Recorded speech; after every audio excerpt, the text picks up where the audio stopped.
Right now on DIY Gourmet, we're making caramelized sautéed onions in a cast iron pan. And the first step is to make sure you have nicely peeled onions. No thin skin left on the onions. After that, slice them up into wedges and get them ready to go into the pan. You're going to look at about 2 medium onions or 1.5 large onions. Get that pan preheated ahead of time. Drop some oil down there until it shimmers. Add a little bit of salt and then get those onions in the pan and going. Break them apart a little bit before you put the cover on. Sweat them for about 2 or 3 minutes and then take off the cover, stir them around, break them up a little further. Put the cover back down for another minute or so. After that, you can add the pepper, the white pepper, and the black pepper, which is what I recommend. And then after that, mix it up a little more so that the flavors mix and start to infuse with each other. Put the cover back on for another 2 minutes or so.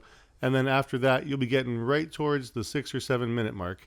And this is where you're going to turn the heat up to almost a fully high flame, but you're not going to want to scorch them. So not too high, depending on the size of the cast iron pan that you're using.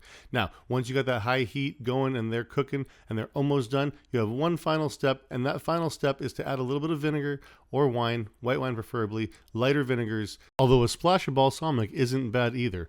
And then once that finishes, after the deglaze burns off just a little bit, you're going to turn off the heat, let them rest for about 30 to 45 seconds, and then serve those onions up or chill them out if you're going to use them later in a different dish. But that is how you make caramelized sautéed onions. Do it yourself gourmet, everyone. Thanks for watching. Much appreciated. Like, join. If you got any questions, put them in the comments. We'll see you next time.